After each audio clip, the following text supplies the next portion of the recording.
तो आज मैं आपके लिए लेके आया हूँ एक नया स्टॉक IIFL। और आज हम इसकी FNO एनालिसिस करेंगे। आप देख सकते हैं मैंने इसका डेली कैंडल चार्ट भी ओपन करके रखा हुआ है। एंड ये देख सकते हैं वेडनेसडे 6 अगस्त।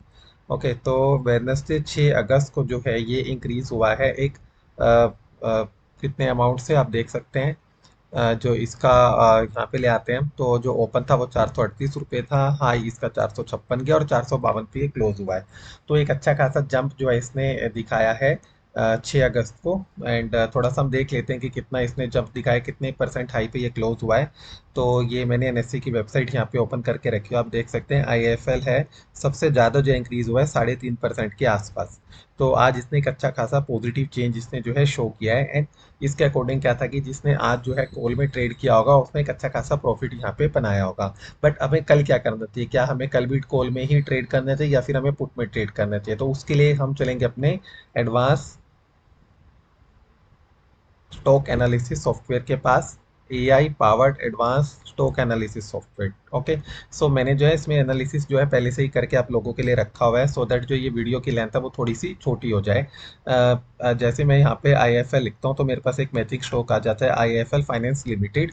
एंड उसकी जब हम FNO स्टॉक एनालिसिस पे जब हम क्लिक करते हैं तो ये एक रिकमेंडेशन हमें यहाँ देखने को मिल जाते हैं, जिसमें बताया गया है कि जो मोस्ट प्रोबेबल जो ट्रेंड रहेगा कल का वो रहेगा कॉल का। मतलब कि अगर मैं आज जो है कॉल बैक करता तो भी मुझे प्रॉफिट होता, और अगर मैं कल भी कॉल बैक करूँ तो भी चांसेस जो है मुझे प्रॉफिट होने के ज़्यादा रहेंगे as compare to put. And जो एंट्री है वो क्या रहेगी, तो आप देख सकते हैं क्लोजिंग प्राइस जो है वो आज का 452 के आसपास रहा। एंट्री मुझे बनानी है आज 455 पे। तो मतलब कि जब ये IIFL के स्टॉक का जो प्राइस है 455 रुपये हो जाएगा, उस टाइम पे मुझे एक कॉल का ट्रेड बाय कर लेना है। एंड डेफिनेटली वो क्या रहना चाहिए, ITM।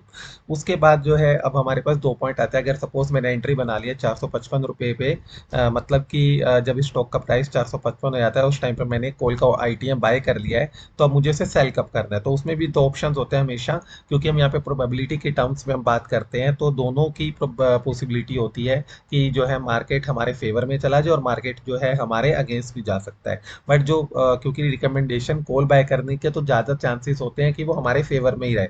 तो उस केस में भी हम कब तक इसको होल्ड करके रखेंगे? तो आप देख सकते हैं जैसे ही इसका जो प्राइस है 460 हो जाता है स्टॉक का, तो हमने जो भी अपना ITM ऑप्शन बाय किया उसको हम सेल कर देते हैं।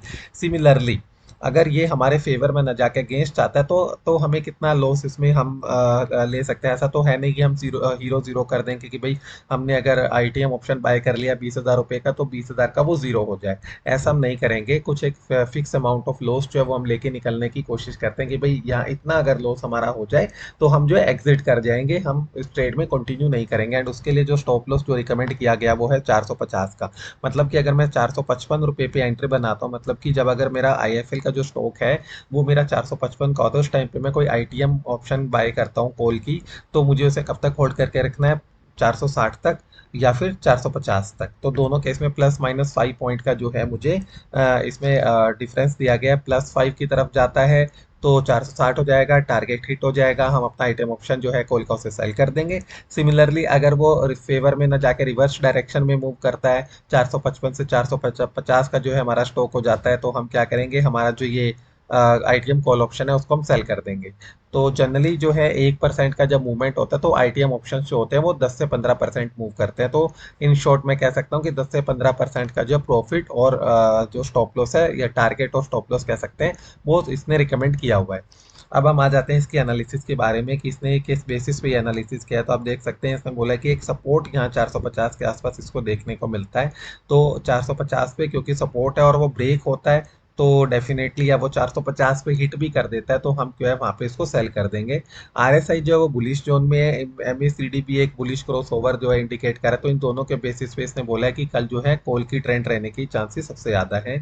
तो इसीलिए इसने बोला है कि भाई जो रिकमेंड एंट्री प्राइस है वो 455 है, टारगेट 407 है और स्टॉप लॉस 450 है।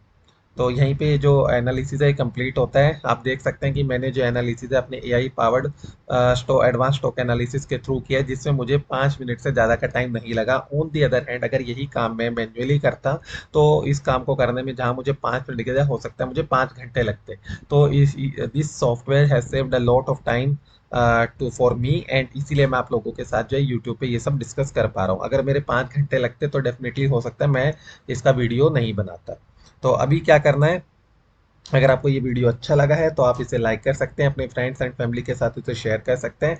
ऐसे ही मैं डेली जो है एक स्टॉक की एफएनओ एनालिसिस लेके आता हूँ। तो अगर आप चाहते हैं कि आपको भी ऐसी जो है detailed analysis with the help of AI आपको टाइमली ऑन टाइम आपको मिलते रहे, सो दैट आप इसका यूज़ करके कुछ गेन कर सको या पेपर ट्रेड कर सको, आप देख सको कि ये सॉफ्टवेयर कैसे काम करता है, तो आप इस चैनल को सब्सक्राइब कर सकते हैं, so that you can get some information how AI powered advance stock analysis software works.